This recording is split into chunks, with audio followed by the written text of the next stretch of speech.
Hello friends, आज मैं एक रेसिपी गिलकी या कुछ लोग इसे तुरई भी कहते हैं, उसकी एक रेसिपी लेकर आई हूँ जिसका नाम है तुरई पीनट मसाला।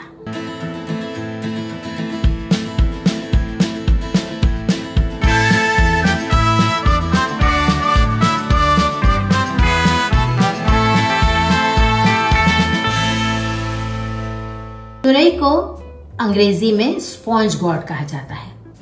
इसे हिंदुस्तान से बाहर लूफा भी कहते हैं और जब इनमें ऊपर उठी हुई धारियां होती हैं तब उन्हें रिज गॉड कहा जाता है। तुरई के बहुत से हेल्थ बेनिफिट्स होते हैं। इसमें पानी की मात्रा बहुत अधिक होती है, इसीलिए ये हमारी बॉडी को हाइड्रेट तो करती ही है, साथ ही साथ वेट लॉस में भी हेल्प करती है। तुरई बेल पर उगती है और जब ये पक जाती है तो इसके अंदर के जो फाइबर्स होते हैं वो बहुत सख्त हो जाते हैं और इन्हीं से लूफा स्क्रबिंग स्पॉन्ज बनाए जाते हैं। तुरई लेकर मैंने उन्हें धोकर छील लिया है। अब हम इनके इस प्रकार के बड़े बड़े टुकड़े कर लेंगे। सारी तुरई में हमने स्लिट लगा ली है। अब हम इन्हें इस कढ़ाई में डाल देंगे और इसे मैरिनेट करेंगे। इसके लिए मैंने आधी चम्मच हल्दी ली है, 1 चम्मच धनिया पाउडर लिया है, आधी चम्मच जीरा पाउडर लिया है, ये नमक डाल रही हूँ मैं हींग डाल रही हूँ। इसमें लाल मिर्च पाउडर डालना है, लेकिन मैं लाल मिर्च पाउडर ना डाल के ये बेडगी मिर्च का मेरे पास पेस्ट बना हुआ रखा है वो डाल रही हूँ।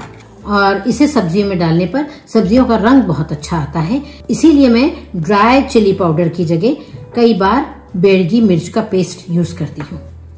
अब हम इसमें ऑयल डाल देंगे। हमने इसे मैरिनेट कर दिया है। अब हम इसे 10 मिनट के लिए ऐसे ही छोड़ देंगे। अब रेसिपी के अगले हिस्से के लिए हमने ये धनिया लिया है काफी सारा, वो हम मिक्सर जार में डाल देंगे। थोड़ी सी मिर्च, 1 इंच अदरक का टुकड़ा, ये 10 से 12 लहसुन की कलियां ली है मैंने।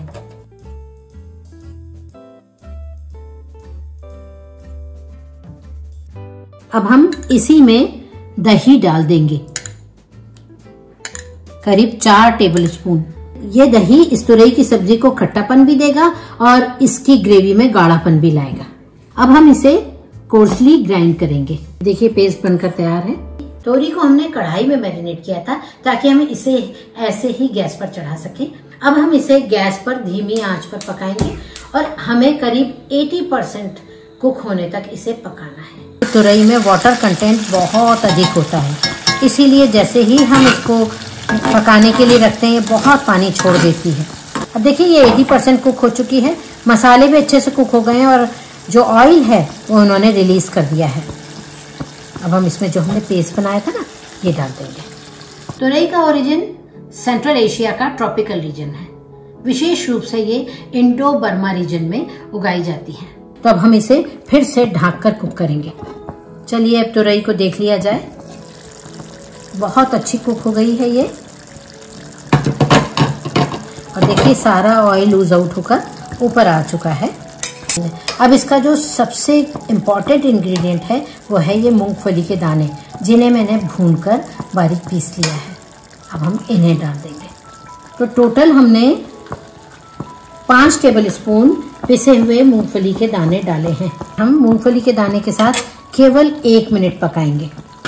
अब हमारी सब्जी तैयार है। चलिए अब तुरई पीनट मसाला को हम सर्व करते हैं। अब इसे हम धनिये से गार्निश कर देंगे। अब तुरई पीनट मसाला तैयार है। ये तवा चपाती के साथ बहुत ही अच्छी लगती है। तब आप इसे बनाइए और एंजॉय कीजिए और मुझे बताइए कि आपको मेरी ये रेसिपी कैसी लगी, और यदि पसंद आ जाए तो आपको लाइक एंड सब्सक्राइब करना है। तो हम फिर मिलेंगे एक नई रेसिपी के साथ। तब तक के लिए goodbye and take care.